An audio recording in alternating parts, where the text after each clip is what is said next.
Skulptūra Raudonkepuraitė. Tai ne tik pasakų motyvas, bet ir gili, kartais neramios santarvės paieška. Dvi būtybės – moteris ir gyvūnas su žmogaus bruožais. Sėdi viename glėbyje, bet jų artumas nėra paprastas. Čia jaučiasi įtampa, moters raudona kepuraitė kaip pasakų simbolis kontrastuoja su gyvūno žmogiškumu, kuris atrodo tarsi įstrigęs tarp dviejų pasaulių.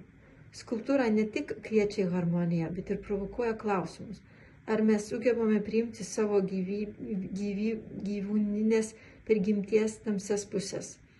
Ar santykis su gyvūnu, su pasauliu, su savimi visada turi būti ramus, glėbis, ant kurių jos sėdi tarsi altorius vienijantis prieštaravimus, žmogaus ir gyvūno, šviesos ir tamsos, pasitikėjimo ir įtampos. Šis kūrinys ne tik grožis, bet ir iššūkis pamatyti, kas slepiasi už pasakų ir harmonijų vaizdų.